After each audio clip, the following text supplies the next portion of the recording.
Hey yo, thanks for tuning into The Source, your source for celebrity news. Check this out. As you know, for the last couple of days, my videos have been being delayed. So I'm over here trying to get to the bottom of it. But while I'm trying to figure out what's going on, I was like, listen, I can't leave the people contentless. So what I went and did was create a few podcasts that are going to offer you a little bit more insight and a lot more context into what's been going on in days 1 through 3 during the Diddy trial. So be sure to hit that like and subscribe button and make sure you watch all 3, because I think what I'm going to do is drop them back to back to back. And then once I see how long it takes for these videos to cycle through the system, I'm going to jump back on here and give you my personal take on everything that's been going on in the trial. Alright, so let's get into it. Today, we're really diving into excerpts from the sworn testimony of Cassandra Ventura against Sean Diddy Combs. Right. And our focus here is strictly on what's in these excerpts, her account. Exactly.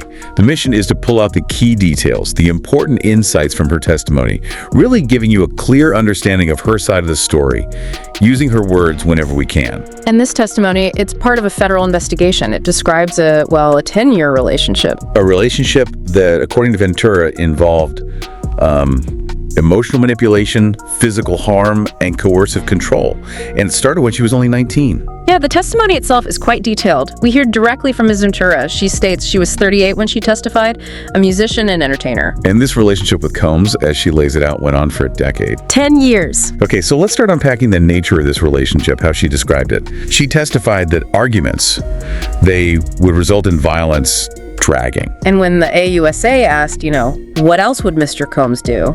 Her answer was quite direct. She said, "Stab me in the head if I was down." And the frequency, that's a key point here.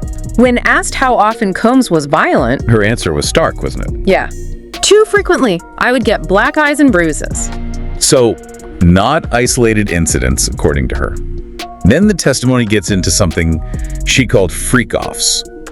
The AUSA asked her directly, what is a freak-off? And she defined it as the hiring of an escort, setting it up. Her initial reaction when Combs first brought it up, she described feeling confused, nervous. I wanted to make him happy. And she did agree to it the first time. She said yes. But what came after that initial yes, according to her testimony, really speaks to the dynamic she felt was at play. Right. She said, then there were more.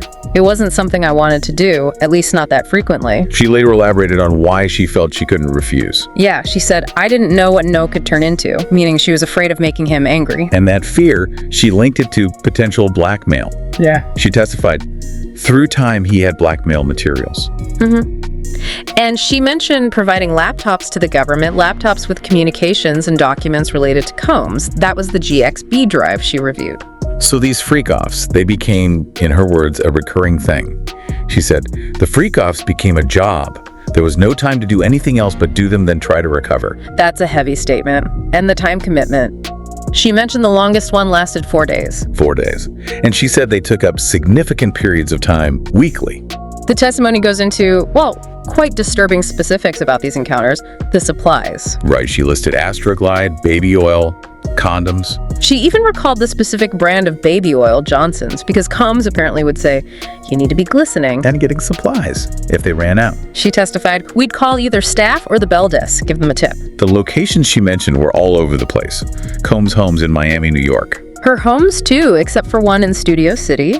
Other cities like Atlanta, Ibiza, hotels in New York, the Trump, Gramercy, Intercontinental on 44th. And others, like the Mandarin Oriental, Fontainebleau. It sounds like it was happening in many different places. Yeah, and they apparently used pseudonyms during these encounters. She said she used Jackie Starr, and Combs used Frank Black.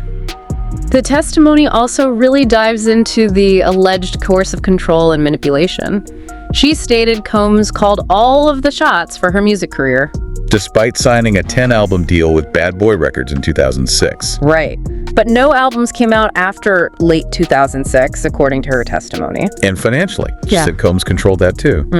Paid rent for most places, though she paid for the Studio City house herself, she said, to have some control, gave her cash. But she added he would take things away based on his mood. He also paid for cars. And the psychological aspect, she testified he'd tell her to watch her mouth, change her face. There was also alleged surveillance. sending security or assistants like David James or Christina Coram to find her if she wasn't where he expected. And taking her things. She testified security took her laptop and phone as punishment for however long Combs decided. Even control over her appearance. She recalled him commenting she looked too Mexican with her hair a certain way. And having preferences like white French tip nails, dictating workouts, she said, to prepare for the freak-offs. Her income was restricted too, right? She made money hosting parties. Only when Sean approved them, according to her testimony. Even her manager, James Cruz at Bad Boy, reportedly felt like he was managing her with one hand tied behind his back because of Combs' control. The testimony also details some specific incidents. Her 21st birthday, VMAs in Vegas. She testified Combs kissed her in the bathroom, and she told her friend, Carrie Morgan. And a trip to Miami, also with Carrie Morgan and Dallas Austin. She alleged having sexual intercourse with Combs. And that he gave her Blue Dolphin ecstasy on a boat. She also noted she'd taken ecstasy before unintentionally in Gatorade. She mentioned a strip club visit too, in New York, around Halloween, maybe 2007 or 2008. Other details, pouring candle wax on her body a few times, him controlling the room temperature for these freak-offs. And the expectation, she said, of sexual acts even during her period, which she didn't want. She also described being urinated on by Combs and others. She found it disgusting and choking, saying there was too much in her mouth. And this happened, in her words, often enough. Wow. Okay. The testimony also touches on damage to hotel rooms. Yes, mentioning the Intercontinental in New York specifically charged the most, apparently needing to redecorate the whole room after one stay. And the escorts themselves? Where did they come from? Initially, she testified, found on Craigslist in New York, and later Backpage was also used. But she emphasized that Combs directed the communication, right? She never reached out on her own. Correct. And she defined a safe escort as someone basically not linked to law enforcement and unlikely to talk about it. And the payment. Cash provided by security or Combs himself, according to her testimony. She even named some escorts, using assumed names mostly. Yeah. Dave, whose real name she said was Clayton Howard. Daniel, from a dancer service.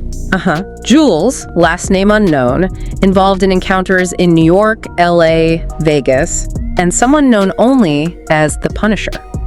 Now, the testimony also brings up the use of narcotics during these sessions. Yes, she stated narcotics were used at every session. Her reason, to disassociate and become emotionless. And it wasn't just her using them. No, she testified Combs and sometimes the escort also used narcotics.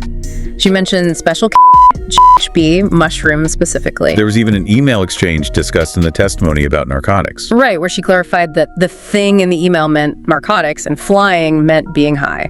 She described continuing intercourse even when she felt like vomiting from ecstasy or MDMA. Because Combs told her to continue. That's what she testified. She also described the effects of different narcotics.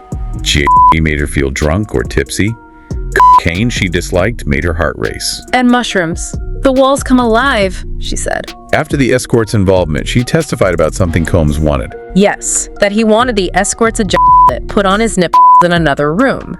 Something she stated she did not want to do. She described feeling like an object being heavily objectified by men. And sometimes, she testified, Combs would watch remotely via FaceTime. Were these sessions recorded? According to her testimony, yes. On her devices sometimes, which she said she would delete because they were disgusting and she didn't want anyone to see them. And sometimes on Combs' devices. Yes, she testified. She asked him to delete those, but she doesn't know if he actually did. There's also an account of her trying to leave one of these freak-offs early. Yeah. At the Century City Intercontinental. Right. She had a premiere, didn't want to be disrupted, but testified that Combs hit her between sessions. And this led to the incident in the hotel hallway. The one shown in that video footage. That seems to be the connection, yes. She testified Combs threw her to the ground, grabbed her by the neck and hoodie, and took her phone and bag. So, this testimony, reading directly from her sworn account, it really lays out a disturbing pattern. Alleged abuse, profound control over her life, her career. And these incredibly troubling details about the freak-offs. Her own words provide this, well, unfiltered look into the experiences she claims she went through. It's a lot to take in.